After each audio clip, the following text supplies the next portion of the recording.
안녕하세요. 처음 인사드립니다. 저는 50대 중반 여자입니다. 간단히 소개들을 먼저 하시길래 저도 제 소개를 해보자면 저는 나이가 나이인지라 벌써 딸아들 자식들 다 대학 졸업시키고 이제 손 좀 한번 돌린 후 살맛이 나는 여자예요.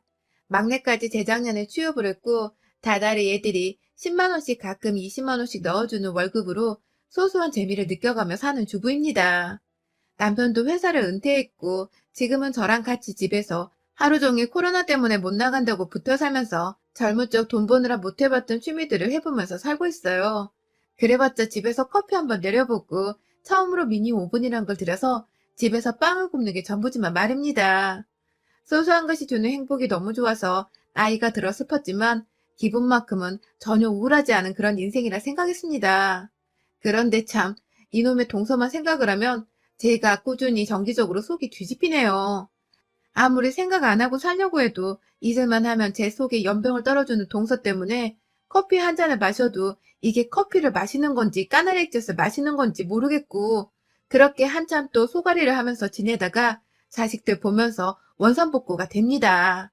이 나이에 참 친구 관계에서 속 끓이는 것 마냥 마음이 좋지 않네요. 저희 동서는 저보다 3살이 적습니다. 지금은 같이 50주를 맞이해서 나이 들어가는 처지인데 참 결혼을 할 적부터 부리던 버릇을 고쳐낼 생각을 못하네요. 처음 동서가 시집 오던 날 전 정말 기뻤어요. 무뚝뚝하셨던 시부모님 옆에서 말 한 번 더 나눠보면서 대화를 나눌 동서가 생겼다는 사실에 친구를 소개받는 것만큼 기뻤습니다. 저희 남편이나 도련님이나 둘 다 서울 타지에서 일을 하고 있는 사람들인지라 시댁을 자주 찾아뵐 수가 없었고 그래서 결혼하기 전에 도련님이 한번 저희 집에 찾아와서 소개를 해줬고 그 이후 반년 정도가 지나서 결혼식장에서 다시 마주하게 되었죠.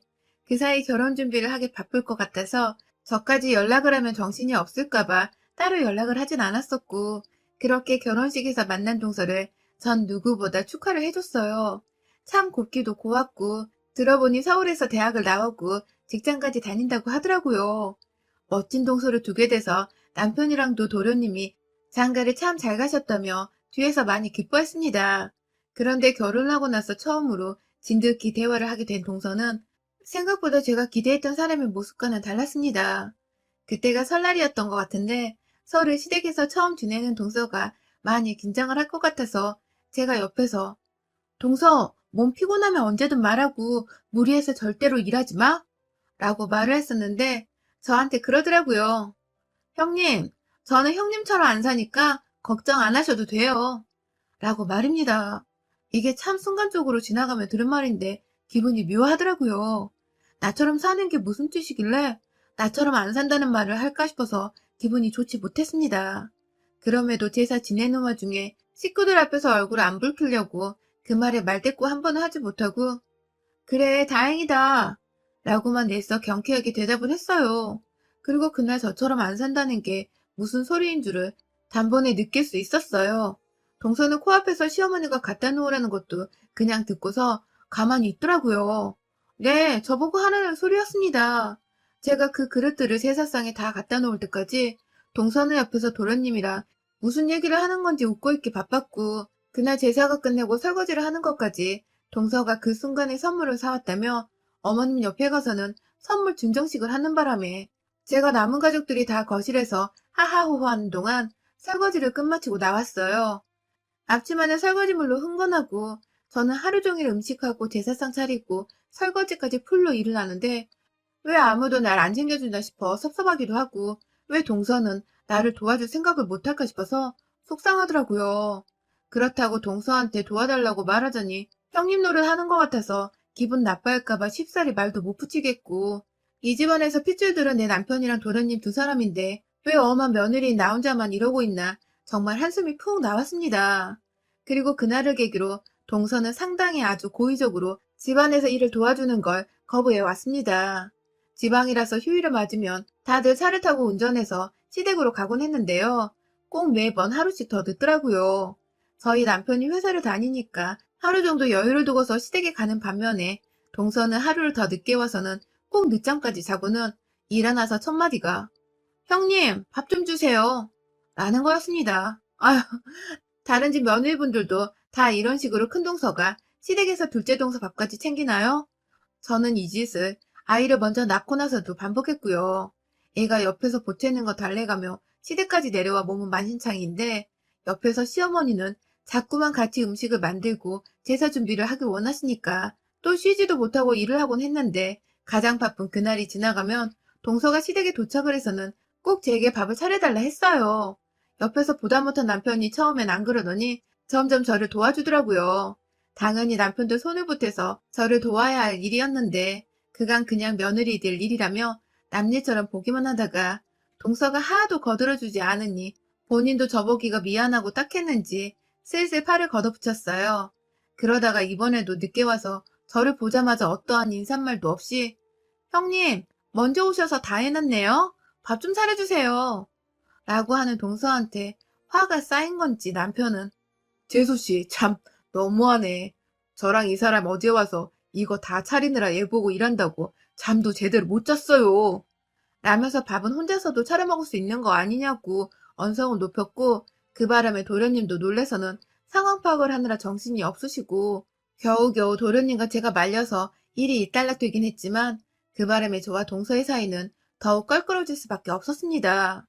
다행히 가족이고 서로 매일 봐야 하는 사이인지라 서로 물어뜯거나 째려보면서 경계하고 멀리하는 사이는 아니었지만 동서는 그날으로 좀 더 교묘하게 저를 약올릴 듯한 행동과 말들을 하기 시작했어요.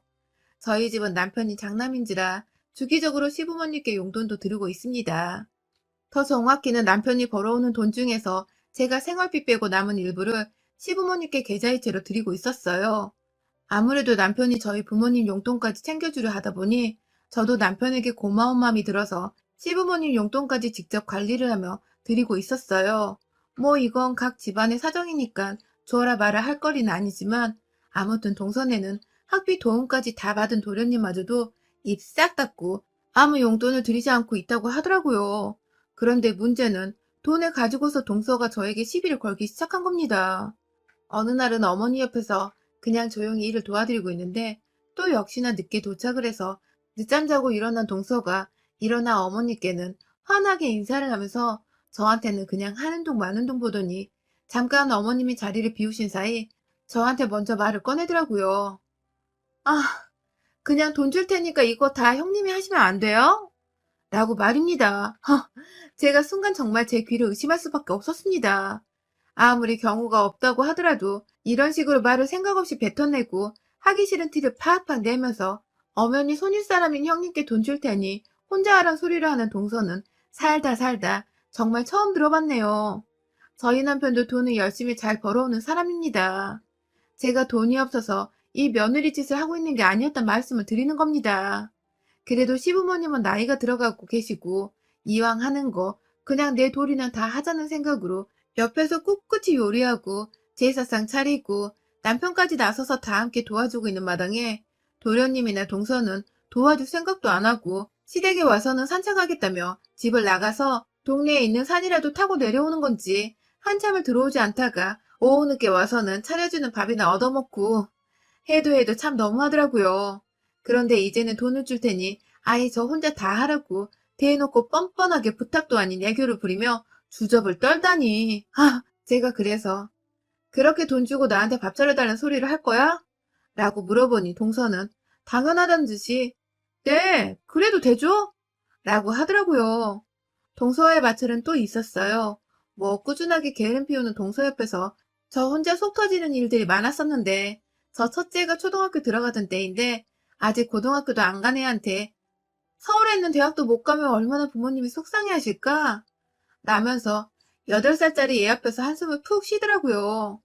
정말 기가 막혀서 그 후로도 몇 번이고 애 앞에서 자기는 서울에 있는 대학을 나와서 좋은 직장을 다니고 그래서 결혼을 하고도 집안일을 안 하는 편이라고 시집 가서도 시집살이로 고생할 일 없으니 무조건 대학은 좋은 대학을 나오라며 저희 딸애가 중학교를 가고 고등학교를 가고 결국 서울 안에 있는 대학을 지나가는 와중에도 학벌 소리를 해댔습니다. 급기야 저희 딸이 동서가 나온 대학보다 입결 점수가 좀 낮은 서울 안의 대학이었는데요. 합격해서 이제 좀 휴식을 취해보려는 애한테 성인이 되어 축하한다며 선물 하나 따뜻한 말 한마디는 못해준 망정 그 대학은 아직도 안 없어졌어? 거기 가서도 뭐 하려고? 라면서 오히려 정색을 하고 학교로 내리까더라고요. 그 바람에 딸내미는 자기가 남들이 쪽팔려하는 대학에 들어갔다 생각을 했는지 한동안 입시 전부터 그냥 다 때려치우고 재수를 할까 말까 이 난리를 피웠고, 저와 남편이 대학은 시작에 불과한 거라고, 사회에 나가는 한 과정일 뿐이니 다녀보고 개의치 않으면 네가 편입을 도전해보라며 설득을 시키고 또 시켜서 겨우 대학에 보냈어요. 좀 좋은 말 좀 해주면서 어른으로서 어른답게 말을 하고 행동을 해주면 좋으련만 철없는 애도 아니고 그런 소리를 해대며 저뿐만 아니라 제 자식들한테까지 그러니 저도 슬슬 화가 나고 동서가 싫어지기 시작했어요. 처음엔 철이 없어서 그런 거라 생각을 했지만 갈수록 반복되는 언행이 기분 나쁘고 재수가 없었죠. 그럼에도 자식들 앞에서 화를 내고 난동을 피우기 싫어서 저 하나 희생하자는 마음으로 그냥 참았습니다. 지금 생각하면 왜 진작 아무 말도 못했나 싶어서 너무 분하지만, 그럼에도 애들 정서 생각하면 무조건 참은 건데, 아휴, 안타깝게도 제가 생각했던 것과는 전혀 다른 결과를 초래했더라고요. 저희 딸내미는 자라오면서 엄마가 동서 때문에 힘들어하는 걸 다 봤고, 또 자기도 작은 엄마로부터 대학 얘기부터 시작해 자신을 무시하는 듯한 소리를 들어대니 열이 좀 많이 받았나 보더라고요. 성인이 되어서는 시골에 내려가도 작은 엄마한테 인사를 하는 채 마는 채 집에서도 늘 좋은 회사 가서 작은 엄마 코를 납작하게 해줘야겠다는 소리를 하면서 독하게 공부하고 취업 준비를 하더니 대기업에 합격을 했습니다. 저로서는 너무 자랑스럽고 대견했죠. 그런데 문제는 우리 애가 지금 회사 입사한 지가 어느덧 5년 정도가 되어 가는데요. 애가 취업 준비를 하던 때에도 어디 그 대학 졸업하고 얼마나 좋은 회사 가는지 작은 엄마가 한번 보고 싶다 하면서 약을 올려대기 바쁘더니, 우리 애가 좋은 직장에 멀쩡하게 취업 성공을 하고 나서도 동서는 아주 막 나가더라고요. 동서도 딸이 하나 있습니다. 저희 막내 아들보다 한 살 어린데 입을 나불거리는 지 엄마와는 달리 대학도 지방대로 갔고 지금 취업도 못해서 공무원 시험을 준비하고 있는 걸로 알고 있습니다. 왜인지 시댁에 한 번도 데려오지를 않아서 저도 남편 통해서 도련님으로부터 들은 소식들을 간간히 듣고 있는 정도예요. 아무튼 지 자식이나 좀 제대로 키우고 살 것이지. 인연이 진짜 사람 열받게 내 자식을 가지고 자꾸만 길을 죽이려 하고 시비를 걸더라고요. 좋은 대학 나왔고 걱정하던 것을 코 납작하게 해줄 만큼 좋은 회사도 떡하니 들어갔는데 꾸준하게 제 딸을 무시하는 겁니다. 네가 정말 출세했다. 부모가 지방대를 나오면 보통 꼭 대학을 못 가던데 하는 말부터 시작해서 그 회사 얼마 못 다닐지도 몰라. 학벌이 좋지 않으면 대기업에서 절대로 버티기가 힘든 게 사회야. 라면서 아직 잘 다니고 있고 승진까지 한 내 딸한테 금방 잘릴지도 모른다 소리를 해대면서 얼굴에는 소름 끼칠 정도로 착한 척 미소를 지어댔어요. 얘 머리에 도대체 뭐가 든 건지 모르겠을 정도로 얘가 참 뻔뻔하고 못되더라고요. 딸도 점점 스트레스가 쌓이고 참다 참다 안 되겠었는지 재작년에 숙모 얘나 잘 키우세요 하면서 말대꾸를 한 번 했다가 동서가 내내 우리 애는 생각이 깊어서 노후가 보장되는 공무원을 준비하는 거라며 요즘은 100세 시대니까 무조건 오래도록 일할 수 있는 걸 찾아야 한다면서 또 자기 자식 자랑에 내 딸이 말을 함부로 한다고 뒷담화에 아주 정말 난리가 아니었습니다. 물론 저는 한 귀로 흘려듣는 게 버릇이 되어 동서 말을 깨끗하게 무시한 채 내 딸을 향해서 엄지손가락을 치켜주며 잘했다고 칭찬을 했고요. 그런데 올해는 저희가 좀 다른 살을 일찍 보내게 되었어요. 오래전 시아버지는 병으로 먼저 세상을 떠나셨고 바로 작년 말에 시어머니께서 돌아가신 겁니다.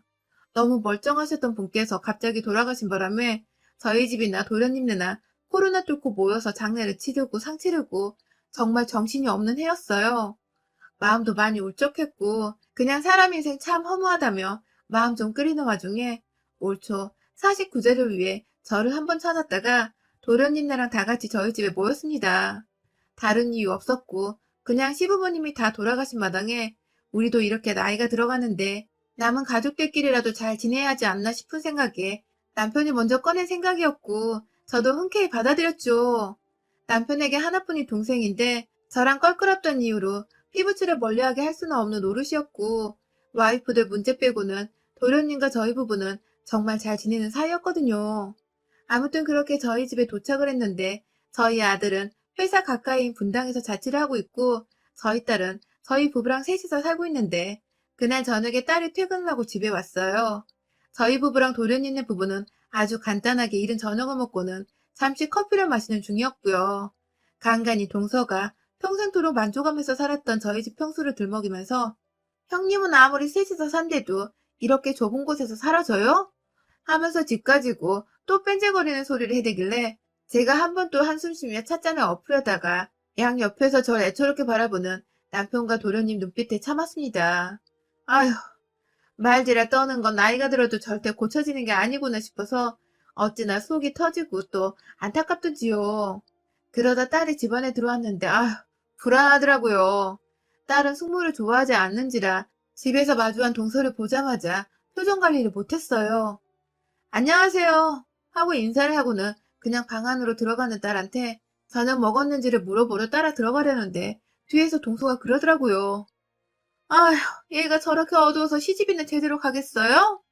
라고 말입니다. 아휴, 그러던 이내 회사는 아직 멀쩡히 다니는 거 맞아요? 라면서 대기업 다니는 척이 아니냐며 그 자리에서 웃기다고 웃는데 그 순간 방 안에 들어가던 딸내미가 나와서는 지금 뭐라고 하셨어요? 라고 물어봤고 저랑 남편이 안절부절 못하면서 그냥 어른이 하는 말씀이야 하면서 들여보내려 하는데 딸내미가 나도 어른이야. 나 지금 30 먹었어, 엄마. 하면서 다시 동서를 향해 방금 뭐라고 했냐고요. 라고 소리를 지르는 겁니다. 동서는 그 나이를 처먹고도 얘한테 질 생각을 안 하고 한다는 소리가 어머머, 얘 말하는 거 봐. 누구 닮은 거야, 너? 어른한테 그게 무슨 이라고 칼칼한 목소리로 기분 나쁜 말을 하는데 옆에서 저희 남편이 아, 좀 그만 좀 못해요? 하면서 동서를 향해서 으름장을 놓고요. 그 말이 끝나자마자 동서, 참말 이상하게 한다. 누구 닮긴 내 새끼인데 날 닮지 누구 닮아. 하면서 손가락질을 하면서 동서를 향해 삿대질을 하기 시작했고요. 동서는 거기에 지지 않겠다는 마음은 드는데 겁은 나는지 어머머머머 하면서 마치 우리 가족들을 상종 못할 사람이란 듯 쳐다보면서 도련님을 끌고 집을 나가려 했어요. 그러면서 아휴, 내가 절에서 시집 오자마자 그냥 확 돈 주고 손절을 해버리려고 한 건데 라며 신경질을 부리더군요. 그 순간 뭔가 땡 하는 소리가 들렸습니다. 아이고 글쎄 우리 딸이 주방에서 냄비 하나 가져와서는 그냥 앞뒤도 없이 동서 머리통을 내리꽂은 겁니다. 그 울렁거리는 쇳소리가 제 귓등으로 들릴랑 말랑 하는 와중에 동서는 아파 뒤지겠다며 냄비에 눌리자마자 그 자리에 폭삭 안고는 정수리를 쥐어싸고 야! 하는데 내 딸한테 자꾸만 야! 너! 하는 짓거리가 꼴보기 싫어서 차 마시다가 놔뒀던 컵 안에 둥글레차를 그냥 확 동서 얼굴에 뿌려버렸어요. 저거 주둥이 고칠 생각을 어째 30년이 되어가도록 못하고 있나 몰라 하면서 입 좀 그만 나불거리라고 여기 사연에서 들었던 것처럼 저도 확 인연 주둥이를 손바닥으로 힘차게 내리쳤어요. 그놈의 주둥이 관리 좀 잘하고 살라면서 그만 나불거리라고 주둥이를 몇 번이고 내리치다가 옆에서 남편이 말리고 도련님이 참아달라고 말리셔서 겨우 몸을 진정시키고 화를 가라앉혔습니다. 동서는 자기 남편까지도 자기 편을 안 들어주자 서러웠는지 겁은 먹고서 훌쩍거리기만 하고 그런 동서를 꼴도 보기 싫다며 딸내미가 꺼지라고 소리를 지르는 바람에 동서는 도련님 손에 질질 끌려 집에서 나갔네요.